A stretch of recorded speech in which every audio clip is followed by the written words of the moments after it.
Good afternoon. The NATO Secretary General and the National Security Advisor of the United States will make short statements, and then we'll have time for questions. Secretary General. Good afternoon. I've just chaired a meeting of national security advisors from all NATO allies, and I'm glad to be joined today by U.S. National Security Advisor Jake Sullivan. Jake, it's good to see you again, just after we met in Washington last week.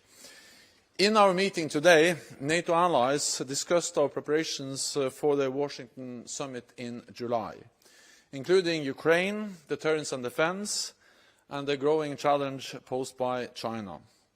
Today, allies reiterated their support for Ukraine. This is not charity, it is in our own security interest. A Russian victory would weaken us and embolden not just Moscow, but also China, Iran and North Korea. That matters for Europe's security, and it matters for America's security. By spending a fraction of our military budgets, we have helped Ukraine to destroy a substantial part of Russia's combat capacity. Our support is also an example of true transatlantic burden sharing, where both Europe and North America are making critical contributions to preserve Ukraine's freedom. Last week in Washington, I heard strong support for Ukraine from congressional leaders, both Republicans and Democrats. The debate continues in Washington on funding for a number of important priorities. It is vital that the United States Congress agrees on continued support for Ukraine in the near future, and I count on all allies to sustain their commitment. Today, we also discussed further bolstering NATO's deterrence and defense. At the summit, we will demonstrate that we are delivering on our commitments, including by fully resourcing our new defense plans, investing in new capabilities, and accelerating efforts to strengthen our transatlantic defense industrial base. Since last July, NATO has agreed industry deals worth some $10 billion for ammunition, including $5.5 billion for 1,000 more Patriot air defense missiles just last month. A deal that will build more production capacity in Europe for this vital capability. The world has become more dangerous, but NATO has become stronger, with more forces, higher readiness, and increased defense investment. We can never take peace for granted, but we do not see any imminent threats against any NATO ally. NATO is now holding Steadfast Defender, our biggest military exercise in decades. Our exercise demonstrates that there should be no room for miscalculation in Moscow about NATO's readiness and resolve to protect all allies. In our meeting today, we also addressed the growing challenge posed by China. Our competitors are increasingly joining forces, and Russia's increasing cooperation with China, Iran and North Korea raises serious concerns. So it's even more important that NATO is working more closely with partners like Australia, Japan, New Zealand and South Korea. Today, we also condemned Iran's destabilizing role throughout the Middle East, including its support for terror groups that attack allied forces and civilian shipping. Attacks by Iranian-backed militias in Iraq and Syria against US forces are unacceptable. Iran must rein in its proxies. So, dear Jake, thank you again for your strong personal commitment to our alliance and for the extraordinary leadership of the United States and President Biden as we face global challenges. Together in NATO, we will continue to protect our nations, our people and our values. And we all look forward to the summit in Washington. So please. Well, thank you, Mr. Secretary General, for convening this meeting of Allied National Security Advisors, our second under the Biden administration. And today was really the first high-level opportunity to begin planning the substance of the Washington summit, and it will continue with the defense ministers next week. The United States looks forward to welcoming our allies to Washington this summer to celebrate the 75th birthday of NATO but also to showcase the fact that the NATO alliance is bigger, stronger, and more united than it has ever been. We covered the full range of issues, and you heard the Secretary General lay out much of what was discussed today. I just want to highlight a few that will be front and center as we head towards Washington in July. The first, of course, is our shared support for Ukraine. Putin has been counting on dividing this alliance, but today we heard again total unity and a degree of intensity of that unity that has not flagged one bit since the beginning of this brutal invasion by Russia nearly 2 years ago. Putin has also been counting on flagging support. Today I heard renewed commitments from many different NATO allies of tangible support for the brave Ukrainians who are defending their country. And as President Biden said yesterday, he is going to drive hard until we deliver a bipartisan package of support for Ukraine from the United States. And as allies, we're committed not just to supporting Ukraine in the current fight, but also supporting Ukraine's long-term deterrence capacity as it works towards becoming a NATO member. And in that regard, we had good discussions today in planning for the NATO summit on the types of practical support that NATO can provide to Ukraine. Second, on burden sharing. At Washington, we look forward to seeing more allies than ever reach the 2% benchmark, a high watermark for the type of burden sharing that has been at the heart of the vision of NATO since the Wales summit 10 years ago. Third, on the defense industrial base, we've learned over the past 2 years that we really need to energize our production of critical capabilities. And we want to highlight progress in this area, but also further work to do in Washington. And it's not just about total numbers, it's also about the types of capabilities that we need to be investing in, because this fight over the last 2 years has taught us about the evolving nature of technology and warfare, and NATO has to stay at the cutting edge in that regard. Fourth, on deterrence and defense posture.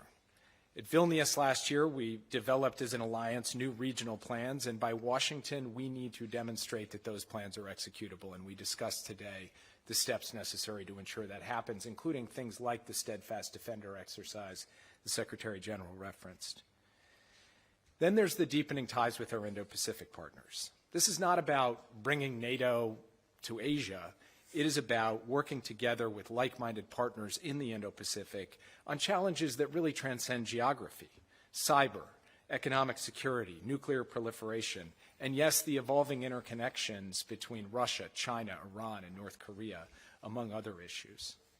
We also, as the Secretary General noted, had the opportunity today to discuss the situation in the Middle East, including the threat that Iran poses to regional stability and to a vision of a more peaceful, prosperous, interconnected region. Before I conclude, let me also just say that we very much look forward to welcoming Sweden into the alliance very soon.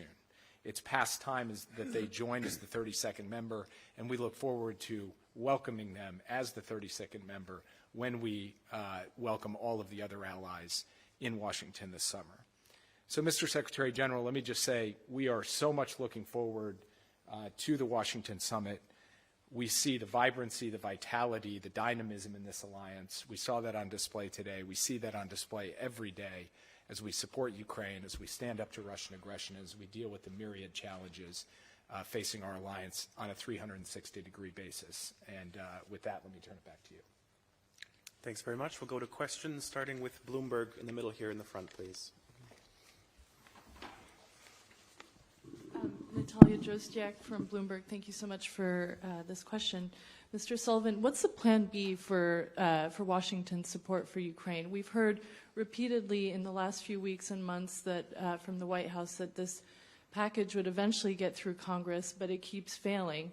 I mean, at what point do you start looking at alternatives? And Mr. Secretary General, I mean, what can NATO do if the U.S. can't get this aid passed for Ukraine? Thank you. So first, we're not focused on Plan B, we're focused on Plan A. We're focused on passing a bipartisan support package for Ukraine that will provide it with the tools and capabilities it needs to continue to defend effectively and to take back territory that Russia currently occupies. You've seen a lot of toing and froing in the Congress, and I'm not going to get into the details of that, particularly standing here in Brussels. But what I will say is this. Even in the last 24 hours, you've seen a significant number of Republicans come out and say that no matter what else happens, we need to move forward a package of support for Ukraine. As President Biden said yesterday, history will record any failure to deliver the type of assistance that's contained in the package that was put forward this week. And we fully intend to drive to the point where that package passes both the Senate and the House and lands on the President's desk for signature. At the end of the day, there is no alternative to the United States stepping up to the plate and providing a level of resources that allow Ukraine to have the artillery, the air defense systems, and the other capabilities they need. And time is of the essence in this regard. So we are going to stay focused on that, and we believe that we still can and will deliver it. First of all, I think we need to recognize how important our support has been since the full-fledged invasion happened or took place in 2022. What we have seen is unprecedented support from NATO allies, and our support is making a difference on the battlefield every day. And it's the support from NATO allies that has enabled and made it possible for the Ukrainians to liberate 50% of the territory that the Russian forces occupied in the beginning of the war. It's our support that enabled the Ukrainians to open a corridor in the Black Sea, pushing back the Russian Black Sea fleet, and also enabled the Ukrainians to inflict heavy casualties on the Russian invaders, more than 300,000 casualties. They lost thousands of armored vehicles and hundreds of aircraft. So the first message is that our support makes a difference. It really helps the Ukrainians to demonstrate that this was a big strategic mistake of President Putin to invade Ukraine. He believed that he was able to take control of Ukraine within days. And now the war soon will move into its third year, and the Ukrainians have been able to actually make important gains. That's the reason also why it is important that the support continues.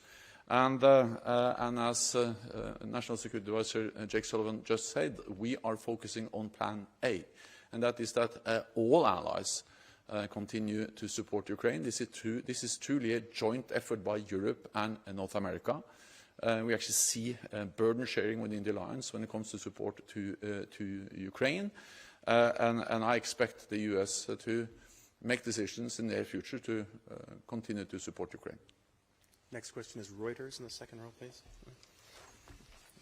Andrew Gray from Reuters. A question for both of you. How concerned are you by President Zelensky's decision to dismiss General Zaluzhny at this critical time in the war? And what does it say about the state of civil-military relations in Ukraine, given that in most democracies, if a civilian leader had said that he no longer wanted a chief of staff in office, then that person would no longer be in the job? So I'll leave it to the Ukrainians to speak themselves to the question of the future of any one of their military personnel. That's a sovereign decision for a sovereign country to make, and obviously an elected leader has to make his choices about who occupies the upper rungs of the military leadership. All I can say is that from the United States' perspective, we are going to continue to support both the Ukrainian government and the Ukrainian military in their efforts to continue to get the kind of progress that the Secretary General referenced. But we will leave the decisions, the personnel decisions, to the Ukrainians. That's not for us to decide from Washington or from here in Brussels. Yeah, and I agree. Just to highlight, this is, of course, a Ukrainian decision. It's not for NATO to have any opinion about that. But I welcome the very clear statement from Foreign Minister Kuleba that any changes will not affect Ukraine's relationship with partners and with NATO. So we will continue to support. That's what matters, and we will continue to do so. Next question from the Washington Post, please. Here. Thank you for the National Security Advisor. Hungary promised not to be the last ally to ratify Sweden's entry into NATO. And yet here we are. We still don't have a sense of when or if this will happen. Some U.S. lawmakers have proposed tougher measures, potentially sanctions, changes to visa rules for Hungary. I'm curious what specific measures the administration is considering to close this deal. And for the Secretary General, same question, essentially. Hungary said it wouldn't be the last. It is the last. Can this alliance, and can you still trust Hungary as an ally? Thank you.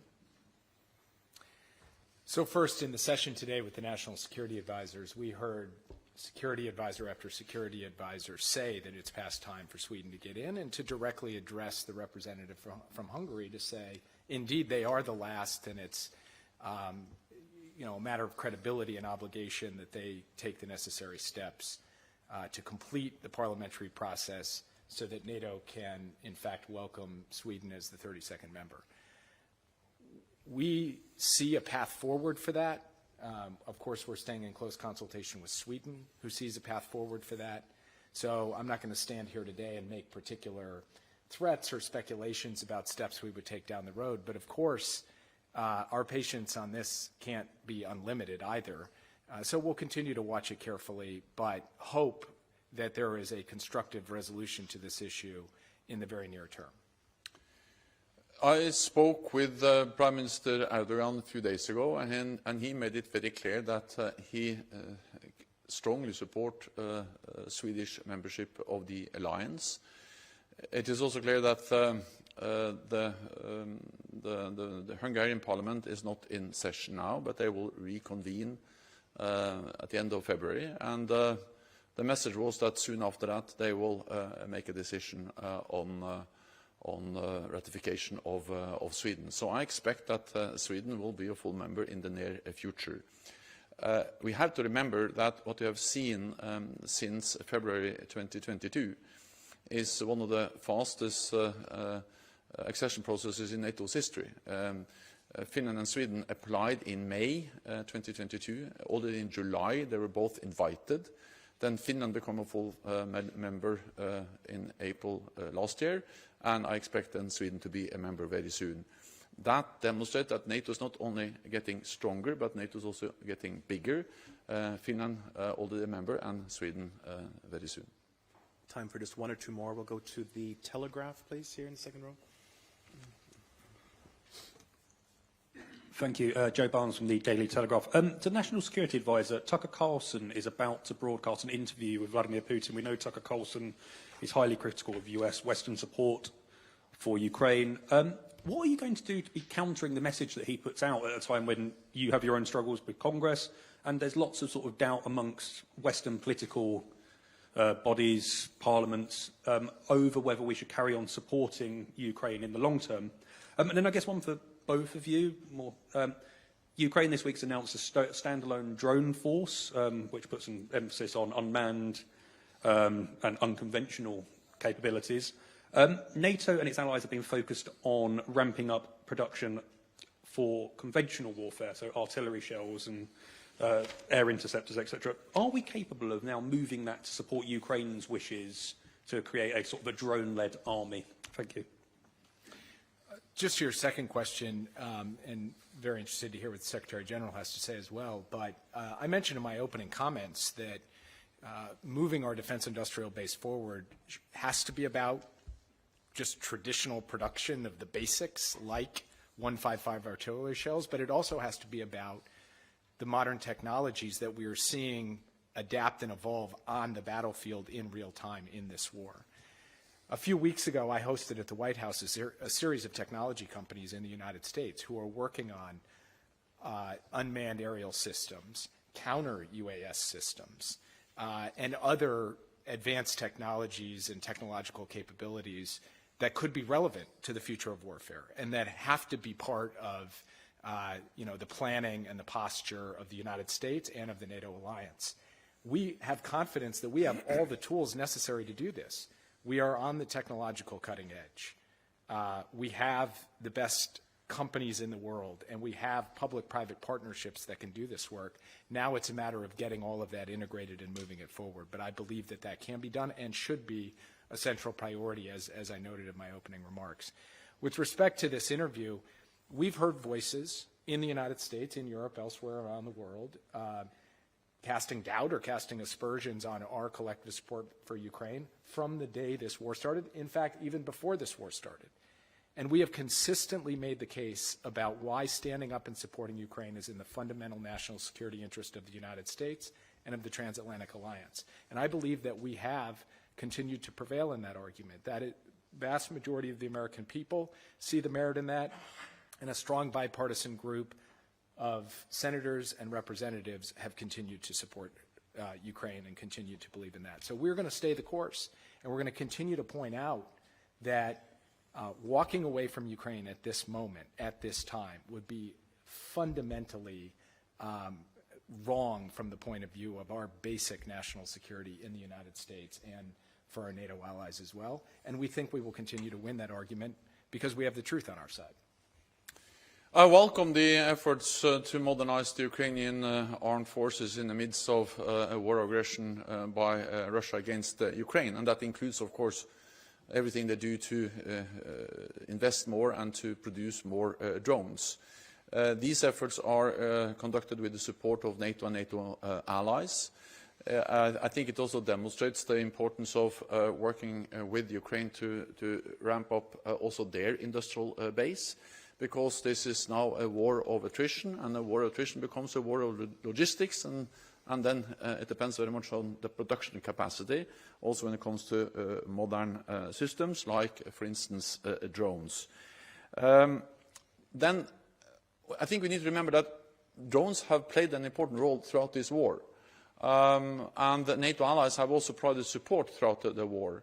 For instance, Turkey has provided the Bayraktar drones since actually before the full-scale invasion, and now they are now establishing a new factory to produce drones, which is then a Turkish drone factory in Ukraine. And that's one example of many how NATO allies are supporting Ukraine with direct deliveries of weapons and ammunition, but also by investing in and ramping up their capacity to produce their own weapons.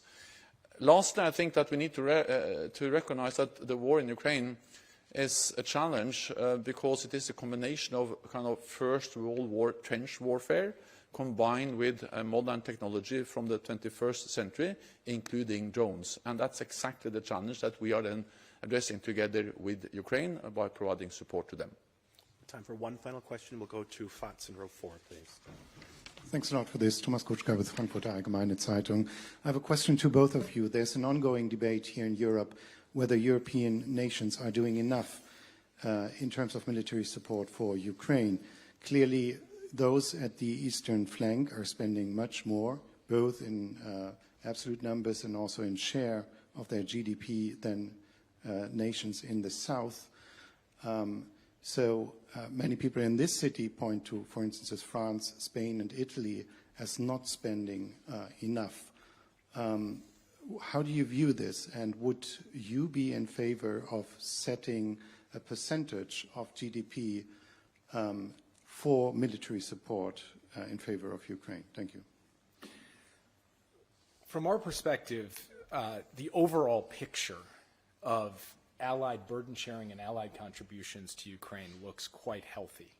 The United States has come in with a huge contribution over the past 2 years, but so have a lot of European partners, and the total European support, including on the defense side, has been robust and far beyond what I think anybody would have expected when this began. Now, obviously, there are differences among different countries. I'm not going to stand here and speak about any one country. But I think that the formula that we have right now, led by Secretary Austin through the Ramstein process, the UDCG, is generating the kinds of contributions that we would like to see. And some of the major limitations are not actually about people stepping up with resources. It is about these defense industrial base issues that we were just talking about. So I'll leave it to others to have the debate about whether any given country should be doing more. And I don't know that we need a mechanical formula as long as we're getting the overall kinds of resources that are necessary. Of course, we always want to see more. And we're going to countries and saying, hey, there's a particular capability and we need to fill this hole and you've got it, please give it. So don't misunderstand me. We're constantly egging countries on and encouraging them to do more and challenging ourselves to do the same. But I do want to reinforce that the coalition of countries that has come together to support Ukraine has moved fast and has moved big. And we just need to keep that up. And where there's specific gaps, we need to fill them. Yeah, and again, I agree. I think that what we have seen is actually really burden sharing in practice, demonstrated by European allies and North America together. And especially if on top of the military support, where the US have played a leading role, also add the economic and financial support, where European allies and Canada have played the most important role. If you take all that together, it's really burden sharing across the alliance. Of course, we address what each and every ally can do, both within NATO, but also within the Ramstein format, where the US-led contact group for Ukraine is actually going through different lists of specific requirements. We are asking then allies to do more. So we always would like allies to do more and not least sustain what they are already committed to do. And that's the main message today, is that we must sustain our support, and that's a responsibility for all allies. That concludes this press point. Thank you very much. Thank you.